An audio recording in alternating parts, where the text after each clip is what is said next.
গীবত কাকে বলে? একটা মানুষকে হেই করার জন্য, বেইজ্জতি করার জন্য, অসম্মানী করার জন্য তার দোষগুলা পিছনে পিছনে বলা, এটাকে বলা হয় গীবত। এক সাহাবী বলে, ইয়া রাসূলুল্লাহ, যদি লোকটার মধ্যে দোষ থাকে তাহলে কি গীবত হবে? আল্লাহ রাসূল বলে, হ্যাঁ অবশ্যই গীবত হবে। যদিও দোষ থাকে, এরপরও তার পিছনে পিছনে তাকে অসম্মান করার জন্য তুমি যদি সমালোচনা করো, এটা গীবত হবে।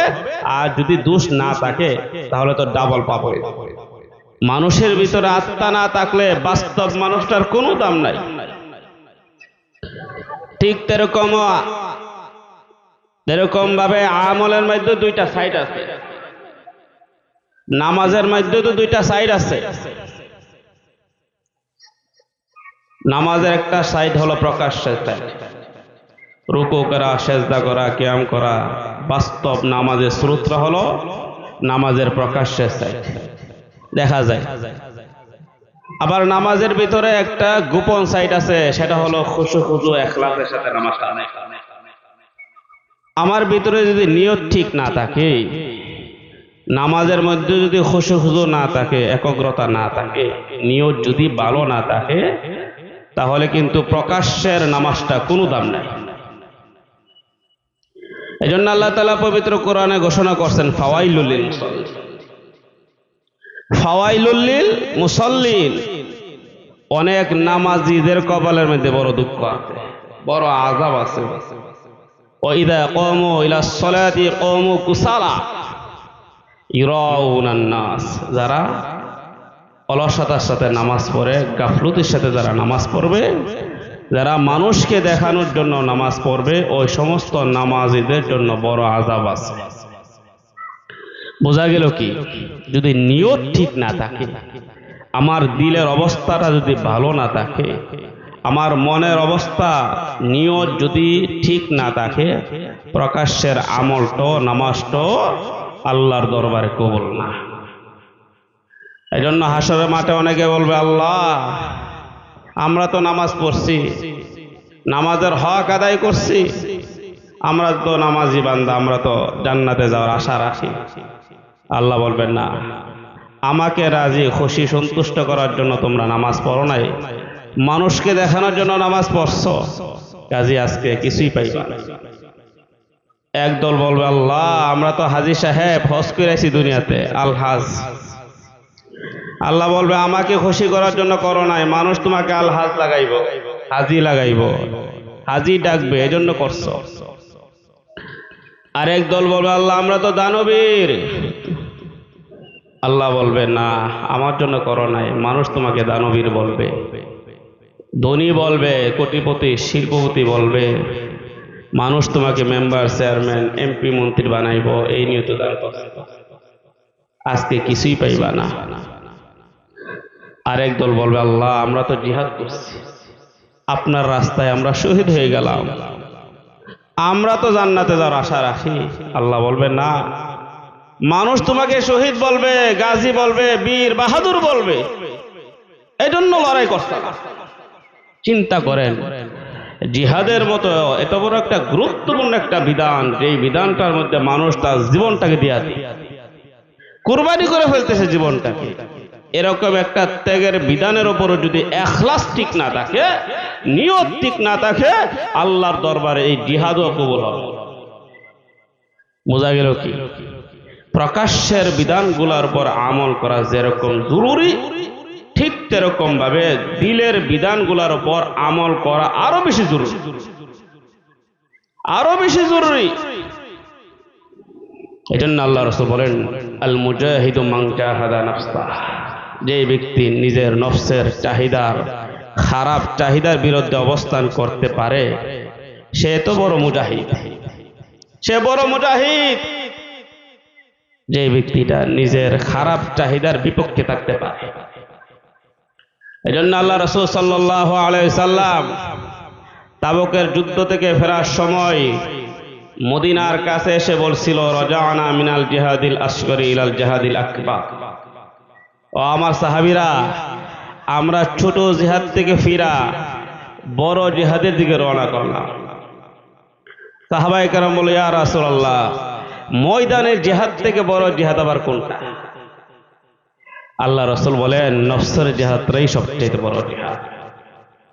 কারণ ময়দানে জিহাদ একদিন, 2 দিন, 1 সপ্তাহ, 2 সপ্তাহ, 1 মাস, 2 মাস, 1 বছর, 2 বছর, 1 যুগ অথবা 2 যুগ, এরকম একটা সময়সীমা থাকে। কিন্তু নফসের সাথে মনের খারাপ চাহিদার বিরুদ্ধে আপনাকে মরণ পর্যন্ত জিহাদ করতে হবে। এজন্য ভাই এই নফসটার উপর মেহনত করতে হবে, এই দিলটার উপর, এই কলবের উপর আমাদেরকে বেশি বেশি মেহনত করতে হবে। এই নফসটাকে পবিত্র নফসে বানিয়ে কবর দিতে হবে। ইন্নান নাফসা লাআম্মারাতুম বিসসু, আল্লাহ তাআলা বলেন নিশ্চয়ই তোমাদের মন, এই দিল, এই কলব খারাপ জিনিসের দিকে ধাবিত হয়ে যাবে। তোমাদের দিলের মধ্যে খারাপ চাহিদা আছে, খারাপ জিনিসের মজা আছে, স্বাদ আছে। খারাপ কাজ করতে পারলেই ভালো লাগবে, কিন্তু তোমাদেরকে ওই দিলের উপর, এই নফসের উপর, এই মনের উপর মেহনত করতে হবে। প্রশ্ন আসতে পারে আল্লাহ তাআলা মানুষের মনের মধ্যে এই খারাপ চাহিদা কেন দিল? কেন দিল? এর জবাবে বলা হলো, যদি মানুষের মনের মধ্যে খারাপ চাহিদা না থাকতো তাহলে মানুষ সৃষ্টির কোনো রহস্যই থাকতো না। বন্দির জন্য ফেরেশতারই যথেষ্ট ছিল। ফেরেশতারা গুনাহ করে না, সারাক্ষণ ইবাদত করতে আছে। লা ইয়াসুনাল্লাহা মা আমারাহু ওয়া ইয়াফআলুনা মা ইউমারুন। ফেরেশতারা কোনো সময় আল্লাহর নাফরমানি করে না, সব সময় ইবাদত করতে আছে। এত ইবাদত, কোনো সময় তারা আল্লাহর হুকুমের বিরুদ্ধে চলে না, সব সময় আল্লাহর হুকুম পালন করতেছে। কিছু ফেরেশতা আছে আল্লাহর আরশকে বহন করে রাখতেছে, কিছু ফেরেশতা আছে শিশুদেরকে হেফাজত করতেছে, কিছু ফেরেশতা আছে মা বোনদের পবিত্র গর্ভগুলাকে হেফাজত করতে আছে, কিছু ফেরেশতা আছে হিংস্র প্রাণী থেকে মানুষকে হেফাজত করতেছে, কিছু ফেরেশতা আছে জান্নাতের কাজে নিয়োজিত, কিছু ফেরেশতা আছে জাহান্নামের কাজে নিয়োজিত, কিছু ফেরেশতা আছে আসমানের কাজে নিয়োজিত, কিছু ফেরেশতা আছে পাহাড়ের কাজে নিয়োজিত, কিছু ফেরেশতা আছে সাগরের কাজে নিয়োজিত, আবার কিছু ফেরেশতা বাইতুল মামুরকে তওয়াফ করতে আছে। সপ্তম আসমানের উপরে বাইতুল মামুর আছে, আল্লাহর বিশেষ ঘর। ওই বাইতুল মামুরকে ৭০,০০০ ফেরেশতা প্রত্যেক দিন তওয়াফ করে, এবং যেই দিন যেই ফেরেশতারা তওয়াফ করতে আছে ভবিষ্যতে ওই ফেরেশতারা আর কোনোদিন ওই বাইতুল মামুরকে তওয়াফ করবে না। অর্থাৎ প্রত্যেক দিন নতুন নতুন ৭০,০০০ ফেরেশতা ওই বাইতুল মামুরকে তওয়াফ করতে আছে। এজন্য আল্লাহ রাসূল সাল্লাল্লাহু আলাইহি সাল্লাম বলেন, আত্তাতুস সামাউ ওয়া হাক্কালাহা আন তাআত্তা। আমি মেরাজে যাওয়ার সময় 7 আসমান ভ্রমণ করছি, প্রত্যেকটা আসমানের মধ্যে এত ফেরেশতা দেখছি, ফেরেশতাদের ভরে আসমানগুলো যেন মসমস মসমস মসমস করতে আছে। সবাই ইবাদত করতে আছে, সবাই কি করতে আছে? ইবাদত করতে আছে। তো ইবাদত বন্দেগীর জন্য তো ফেরেশতারই যথেষ্ট ছিল। আল্লাহ তাআলা মানুষ কেন বানাইছে? ফেরেশতাদের ভিতরে বন্দেগীর মজা আছে, ইবাদতের মজা আছে, গুনাহ করার যোগ্যতাই তাদের নাই। গুনাহ করার, পাপ করার নিশা ফেরেশতাদের নাই, এই ক্ষমতাই তাদের নাই। গুনাহ করতেই তারা জানে না, এই জন্য তারা ইবাদত করতে আছে। কিন্তু আল্লাহ তাআলা মানুষ বানাইছে, মানুষ বানায়া মানুষের মনের মধ্যে এরকম একটা স্বাদ মজা ঢুকাই দিছে, সেটা হলো গুনার মজা, গুনার চাহিদা। যে ব্যক্তিটা এই চাহিদার বিপক্ষে অবস্থান করতে পারবে সেই প্রকৃতপক্ষে আশরাফুল মাখলুক। এই জন্য আল্লাহ তাআলা মানুষকে পরীক্ষা করার জন্য, যাচাই বাছাই করার জন্যই মানুষের ভিতরে গুনার মজা দিচ্ছে। কাজে আমাদেরকে মেহনত করতে হবে ওই গুনার মজাটাকে দূর কইরা আমাদের নফসটাকে পবিত্র নফস বানাইতে হবে। মুতমাইন্না যেটাকে বলা হয় পবিত্র নফস, এরকম নফস বানাইতে হবে, এরকম দিল, এরকম মন বানাইতে হবে যে নেক কাজ দেখলেই তার ভালো লাগে, আমল দেখলেই আমার ভালো লাগে, এরকম মন বানাইতে হবে। সওয়াবের কাজ করতে পারলে, ভালো কাজ করতে পারলে, সৎ কাজ করতে পারলে আমার ভালো লাগতে হবে, গুনাহ দেখলে আমার কাছে খারাপ লাগতে হবে। এটাকেই পবিত্র নফস বলে। ইয়া আইয়াতুহান নাফসুল মুতমাইন্নাহ ইরজিই ইলা রাব্বিকি রাদিয়াতাম মারদিয়াহ। আল্লাহ তাআলা বলেন, অপবিত্র আত্মারা আয়েশা বলো, আল্লাহ তোমাদের উপর রাজি খুশি হয়ে গেছে। ফাদখুলি ফি ইবাদি, নেককার বান্দাদের অন্তর্ভুক্ত হয়ে যাও। অদখুলি জান্নাতি, জান্নাতে প্রবেশ করো। বোঝা গেল কি, জান্নাতে প্রবেশ করতে হইলে আমার মন ঠিক করতে হইব, দিল পবিত্র বানাইয়া কবরে যাইতে হইব, মনের মধ্যে যত রোগ আছে রোগগুলো দূর করতে হইব, শিরিকের রোগ মন থেকে দূর করতে হইব। মনের একটা ভয়াবহ রোগ হলো শিরিকের উপর মানুষ দাবিত, আল্লাহর সাথে মানুষ মাখলুককে শরীক বানায় দেয়, যে গুনাহটা আল্লাহ মাফ করবে না ভাই। আল্লাহ জাতের সাথে, আল্লাহর আলেমের সাথে, আল্লাহর কুদরতের সাথে কোন মাখলুককে সমান বানায় দেওয়া, এই পাপ কিন্তু আল্লাহ মাফ করবে না, আল্লাহ মাফ করবে না। ইন্নাল্লাহা লা ইয়াগফিরু আন ইউশরাকা বিহি ওয়া ইয়াগফিরু মা দুনা যালিকা লিমান ইয়াশা। নিশ্চয়ই আল্লাহ তাআলা চাইলে অন্য গুনাহ মাফ করে দিব, কিন্তু যারা আল্লাহর সাথে শিরিক করবে, আল্লাহর জাতের সাথে, আল্লাহর ইলমের সাথে, আল্লাহর কুদরতের সাথে যারা কোনো মাখলুককে সমান বানায় দিব, আল্লাহ তাআলা ওই সমস্ত বান্দা বান্দীদেরকে কোনোদিন মাফ করবে না। লাউ কানা ফীহিমা আলিহাতুন ইল্লাল্লাহু লাফাসাদাতা। আল্লাহ তাআলা বলেন, জগতের মধ্যে যদি আরেকজন খোদা থাকতো, প্রত্যেকটা ফায়সালার মধ্যে বিশৃঙ্খলা আরম্ভ হয়ে যেত।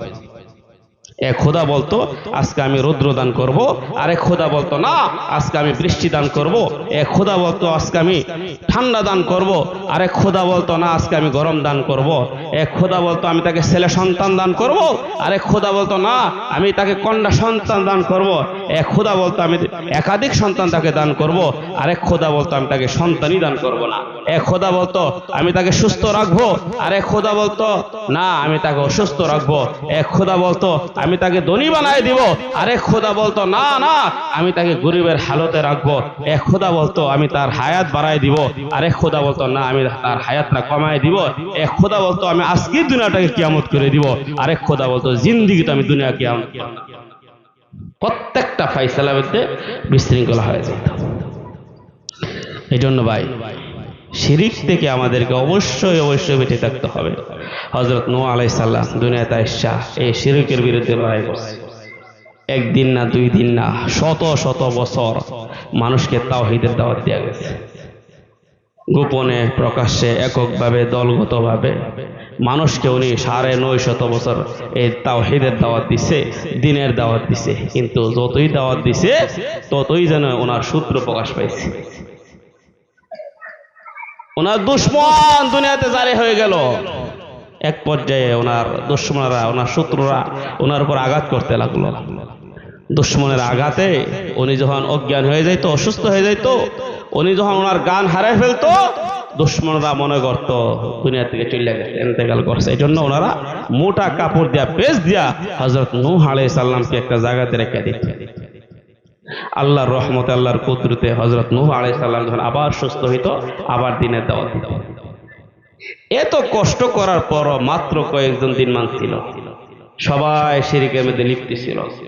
আল্লাহ তাআলা চূড়ান্ত পর্যায়ে তাদেরকে সতর্ক করছে, এরপরও তারা সাবধান হয় নাই। অবশ্যই আল্লাহ তাআলা বন্যার প্লাবন দিয়া পুরা জাতিকে আল্লাহ তাআলা ধ্বংস করছে। যখন বন্যা আরম্ভ হয়ে গেল, এক ভদ্র মহিলা তার কোলে সন্তানকে নিয়ে দৌড়াইয়া পাহাড়ের মধ্যে উঠছিল। পানি বাড়তে বাড়তে পাহাড়ের উপরে চলে গেল। তখন ওই মহিলা তার সন্তানকে বাঁচানোর জন্য নিজের কাঁধের উপর রাখছে। পানি বাড়তে বাড়তে ওই মহিলার কাঁধ পর্যন্ত চলে গেল। ওই মহিলা নিজের সন্তানকে হেফাজত করার জন্য নিজের মাথার উপর রাখছিল। পানি বাড়তে বাড়তে মহিলার মাথার উপর চলে গেল। অবশেষে ওই মহিলা নিজের সন্তানটাকে বাঁচানোর জন্য দুই হাত দিয়ে উপর রাখছে। এরপর আল্লাহ তাআলা ওই সন্তানকে, ওই মাকে আল্লাহ তাআলা ধ্বংস করে দিয়েছে, কারণ তারা শিরকের মধ্যে লিপ্ত ছিল। কিতাবের মধ্যে বলা হয়েছে আল্লাহ তাআলা যদি শিরক গুনাহটাকে মাফ করত, ওই মহিলাটাকে অবশ্যই অবশ্যই হেফাজত করত, ওই বাচ্চাটাকে অবশ্যই হেফাজত করত। কিন্তু না, আল্লাহ তাআলা শিরক গুনাহকে মাফ করবে না। এজন্য আল্লাহ রাসূল বলেন, লা তুশরিক বিল্লাহি শাইআও ওয়া ইন কতালতা ওয়া ইন কতিলতা ওয়া হুররিকতা, যদিও তোমাকে হত্যা করা হয় জ্বালায়া দেওয়া হয়, এরপরও কোনো বস্তুর সাথে আল্লাহকে সমান বানায় দিবা, এই গুনাহ আল্লাহ মাফ করবে না। এই জন্য ভাই শিরিকের ব্যাপারে আমাদেরকে সর্বোচ্চ সতর্ক থাকতে হবে। হযরত মুআয রাদিয়াল্লাহু তাআলা আনহু আল্লাহ রাসূল বলেন, ও মুআয, আল্লাহ তাআলা বান্দার উপর কি হক রাখে আর বান্দা আল্লাহর উপর কি হক রাখে? মুআয রাদিয়াল্লাহু তাআলা আনহু বলেন, ইয়া রাসূলুল্লাহ, আল্লাহ এবং আল্লাহ রাসূলের জবাব ভালো করে জানে। আল্লাহ রাসূল সাল্লাল্লাহু আলাইহি সাল্লাম বলেন, আল্লাহ তাআলা বান্দার উপর হক রাখে, বান্দা শিরিক মুক্ত ইবাদত করে। আল্লাহ তাআলা বান্দার উপর কি হক রাখে? বান্দা শিরিক মুক্ত ইবাদত করবে, আর বান্দা আল্লাহর উপর হক রাখে যে সমস্ত বান্দা বান্দীরা শিরিক মুক্ত ইবাদত করবে, আল্লাহ তাআলা ওই সমস্ত বান্দা বান্দীদেরকে বিনা হিসাবে মাফ করে দেবে। এই জন্য ভাই বিনা হিসাবে ক্ষমা চাইতে অবশ্যই আমাদেরকে শিরিক মুক্ত ইবাদত করতে হবে। মনের আরেকটা বড় রোগ হইল অহংকার। ভাই অহংকার আমাদেরকে বুঝতে হবে, আমি যতই সম্পদের মালিক হই, যতই টাকা পয়সার মালিক হই, যতই ক্ষমতার মালিক হই, আমাদেরকে খেয়াল রাখতে হবে আমি কিন্তু নাপাক একটা বস্তু থেকে তৈরি। আমি মাটির থেকে তৈরি, আবার মাটিতে মিশে যাইতে হবে, আবার মাটির থেকে জিন্দা হইতে হবে, আল্লাহর সামনে জিন্দেগির হিসাব দেওয়া হবে। আমার মধ্যে কেন এত অহংকার আসে? আল কিবরিয়া ও হৃদয়, এই অহংকার তো এটা আল্লাহর চাদর। অহংকারটা কি? এটা আল্লাহর পোশাক, এটা আল্লাহর গুণ, আল্লাহর ক্ষমতা। আল্লাহর চাদরকে নিয়ে টানাটানি করার কোনো ক্ষমতা যোগ্যতা আমাদের নাই। ইবলিস অনেক ইবাদত করছে, অনেক ইবাদত করছে, শুধু আল্লাহর একটা হুকুমের উপর অহংকার করছিল, ধ্বংস হয়ে গেছে। এই ফেরাউন এত ক্ষমতাধর ব্যক্তি ছিল, নিজেই ক্ষমতার কারণে নিজেই খোদা দাবি করছিল, নিজে খোদা দাবি করছে। হযরত মূসা আলাইহিস সালাম যখন ওনার জাতিকে তাওহীদের দাওয়াত দিতে লাগলো, ফেরাউন জমায়ে কি বলছিল? ইয়া আইয়ুহাল মালাউ মা আলিমতু লাকুম মিন ইলাহিন গায়রি, ও আমার জাতির লোকেরা, আমার চেয়ে বড় খোদা কে আছে এটা তো আমি জানিই না, আমি তো তোমাদের খোদা। এক পর্যায়ে ফেরাউন দাবি করছে আনা রব্বুকুমুল আলা, আমি বড় খোদা। সীমা লঙ্ঘন করছে, আল্লাহ তাআলা তাকে ধ্বংস করে দিয়েছে সাগরের মধ্যে। এই কারণ এত সম্পদের মালিক ছিল, তার সম্পদের চাবিগুলো বহন করার জন্য একদল শক্তিশালী লোক ছিল। এত সম্পদ ছিল, সম্পদের চাবিগুলা বহন করার জন্য, রাখার জন্য একদল শক্তিশালী ছিল। এই সম্পদের পাওয়ারে গরমে কারণ অহংকার করতে আরম্ভ লাগলো, মানুষের উপর অত্যাচার জুলুম নির্যাতন করতে লাগলো। তার বংশের লোকেরা বলতে লাগলো, ইয ক্বালা লাহু কওমুহু লা তাফরাহ ইয়া ইন্নাল্লাহা লা ইউহিব্বুল ফারিহিন। ও কারণ এই সম্পদ এটা আল্লাহর নিয়ামত, আল্লাহর দয়া, আল্লাহর অনুগ্রহ, কাজী এই সম্পদের পাওয়ারে এত অত্যাচার জুলুম নির্যাতন করিও না, অহংকার করিও না। আল্লাহ তাআলা অহংকারকারীদেরকে পছন্দ করেন না। কারণ তখন বলছে ক্বালা ইন্নামা উতীতুহু আলা ইলমিন ইনদি, আমি আমার সম্পদ আমার ইলমের যোগ্যতা তৈরি করছি, আমার কৌশলে আমার কর্মের দ্বারা আমি আমার সম্পদ জমাইছি। আল্লাহ তাআলা আমাকে সম্পদ দেই নাই। আল্লাহর দেওয়া, আল্লাহর অনুগ্রহকে সে অস্বীকার করছে, আল্লাহর নিয়ামতকে সে অস্বীকার করছে। আল্লাহ তাআলা ওই কারণকে মাটির নিচে পুঁতে ফেলেছে। তো আমি তো ইবলিসের মতো এত ইবাদত করি না, আমি তো ফেরাউনের মতো এত শক্তিধর ব্যক্তি না, আমি তো কারণের মতো এত সম্পদশালী ব্যক্তি না, এরপরে কেন অহংকার? এজন্য ভাই অহংকার এটা দিলের রোগ, নফসের রোগ। যারাই অহংকার করবে আল্লাহ তাআলা তাদেরকে ধ্বংস করে দিবে। মনের আরেকটা রোগ হলো নেফাক, দ্বিমুখী আচরণ করা, মুনাফিকি করা, মারাত্মক একটা রোগ, বিপদগামী একটা পাপ। ইয়াকুলুনা বিআফওয়াহি মা লাইসা ফি কুলুবিহিম, মুনাফিকরা কি করে? তারা জবানে যেটা বলে তাদের দিলের মধ্যে সেটা থাকে না, দ্বিমুখী আচরণ। ওয়ালাহুম আযাবুন আলীম, আল্লাহ তাআলা বলেন তাদেরকে আমি যন্ত্রণাদায়ক শাস্তি দেব। ফি কুলুবিহিম মারাদ, এটা মানুষের দিলের রোগ। মানুষ যখন এই দিল থেকে এই রোগটা দূর করার চেষ্টা করে না, ফাযাদাহুমুল্লাহু মারাদা, আল্লাহ তাআলা এই রোগ আরো বাড়ায় দিব। ইন্নাল মুনাফিকিনা ফিদ দারকিল আসফালি মিনান নার, আল্লাহ তাআলা বলেন মুনাফিকদেরকে জাহান্নামের সর্বনিম্ন স্তরে রাখা হবে। যেই জায়গার মধ্যে সবচেয়ে বেশি আযাব হবে, আল্লাহ তাআলা মুনাফিকদেরকে সেখানে জায়গা দিবেন। মুনাফিকরা দ্বিমুখী আচরণ করছে। এই জন্য আল্লাহ তাআলা পরকালে তাদের মুখ দুইটা বানায় দিব, প্রত্যেকটা মুখের মধ্যে আল্লাহ তাআলা আগুন ধরায় দিব, জ্বলতে থাকবে, পুড়তে থাকবে, কিন্তু তাদের মৃত্যু হবে না। এরকম ভাবে আল্লাহ তাআলা মুনাফিকদেরকে যন্ত্রণাদায়ক শাস্তি দিব। এই জন্য ভাই এই রোগ কিন্তু কম বেশি আমাদের মধ্যে আছে, দ্বিমুখী আচরণ। এই দিল থেকে, এই মন থেকে এই বিপদগামী পাপটাকে দূর করতে হবে। আরেকটা মনের সবচেয়ে বড় রোগ হলো গীবত। গীবত করা, মানুষের সমালোচনা করতে পারলেই যেন আমার কাছে ভালো লাগে। মানুষের দোষগুলা অবশ্যই অবশ্যই বলতে পারলে আমার কাছে ভালো লাগে। একটা বিপদগামী পাপ এই গীবত। গীবত কাকে বলে? একটা মানুষকে হেই করার জন্য, বেইজ্জতি করার জন্য, অসম্মানী করার জন্য তার দোষগুলা পিছনে পিছনে বলা, এটাকে বলা হয় গীবত। এক সাহাবী বলে, ইয়া রাসূলুল্লাহ, যদি লোকটার মধ্যে দোষ থাকে তাহলে কি গীবত হবে? আল্লাহ রাসূল বলে, হ্যাঁ অবশ্যই গীবত হবে। যদিও দোষ থাকে, এরপরও তার পিছনে পিছনে তাকে অসম্মান করার জন্য তুমি যদি সমালোচনা করো, এটা গীবত হবে। আর যদি দোষ না থাকে তাহলে তো ডাবল পাপ হয়ে যাবে, ডাবল পাপ হইব। আল গীবাতু আশাদ্দু মিনাজ জিনা। আল্লাহ রাসূল সাল্লাল্লাহু আলাইহি সাল্লাম বলেন, এই গীবতটা জিনার চেয়ে আরো শক্তিশালী পাপ, মারাত্মক পাপ।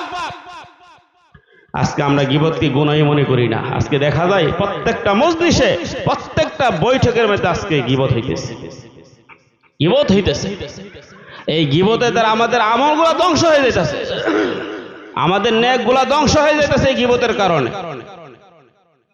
এই গীবত দ্বারা মানুষের আমল পরিবর্তন হয়ে যায়। আমি যার গীবত করলাম, আমি যার সমালোচনা করলাম, তার পাপগুলো আমার আমল নামে এসে যাবে, আর আমার নেকগুলো তার আমল নামেতে চলে যাবে। কত বড় পাপ!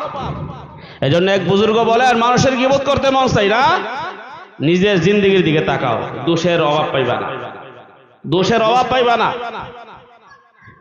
সুফিয়ান সাউরি রাহমাতুল্লাহ আলাইহি জিজ্ঞাসা করা হইল, ইমাম আবু হানিফা লোক হিসাবে কেমন? সুফিয়ান সাউরি বলছিল, ইমাম আবু হানিফা তো একজন কৃপণ মানুষ, বখিল মানুষ। লোকেরা বলল, হুজুর আমরা তো দেখতেছি ইমাম আবু হানিফা যথেষ্ট পরিমাণ খরচ করে, উনি আবার কৃপণ কিভাবে, বখিল কিভাবে?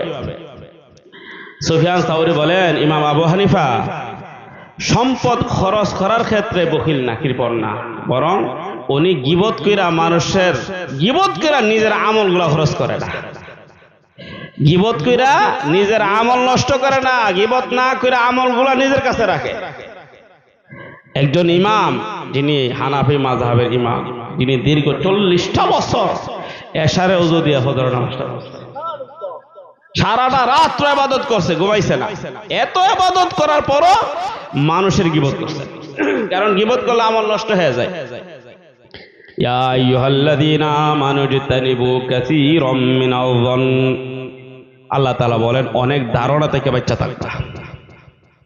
ইন্না বা'দা যন্নি ইসম, অনেক ধারণা ভুল হয়ে যায়, মারাত্মক পাপ হয়ে যায়। ওয়ালা তাজাসসু, মানুষের পিছনে গোয়েন্দাগিরি কইরো না। ওয়ালা ইয়াগতাব বা'দুকুম বা'দা, মানুষের গীবত তোমরা কইরো না, অথচ তোমরা নিজের মৃত ভাইয়ের পচা বিষাক্ত গোশত খাওয়াটাকে পছন্দ করো না। বোঝা গেল কি, গীবত করলে আমি যেন আমার মৃত ভাইয়ের পচা বিষাক্ত গোশত খাইলাম, কত বড় পাপ।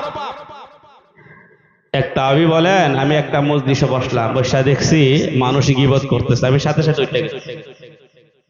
কিছুক্ষণ পর ধারণা করলাম হয়তো তারা গীবত ছাইরা দিচ্ছে, আবার বসলাম, আবার দেখলাম আবার গীবত আরম্ভ করছে, কিন্তু তখন আর পরিবেশ ছিল না সেখান থেকে ওটা, বসে রইলাম। তাদের সহবতে থাকতে থাকতে আমিও দুইটা শব্দ বললাম, হয়েছি গীবত, সহবতে থাকতে, পরিবেশে থাকতে।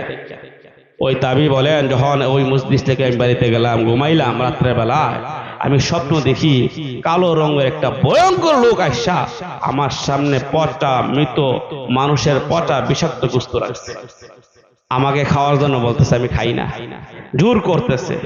সাথে সাথে আমার ভিতরে যন্ত্রণা আরম্ভ হয়ে গেছে, আমার ভিতর থেকে বমি আসতে লাগলো, সাথে সাথে আমার ঘুম ভেঙে গেল, আমার স্বপ্ন ভেঙে গেল। এরপর থেকে দীর্ঘ একটা মাস ওই আসরটা আমার শরীরের মধ্যে ছিল।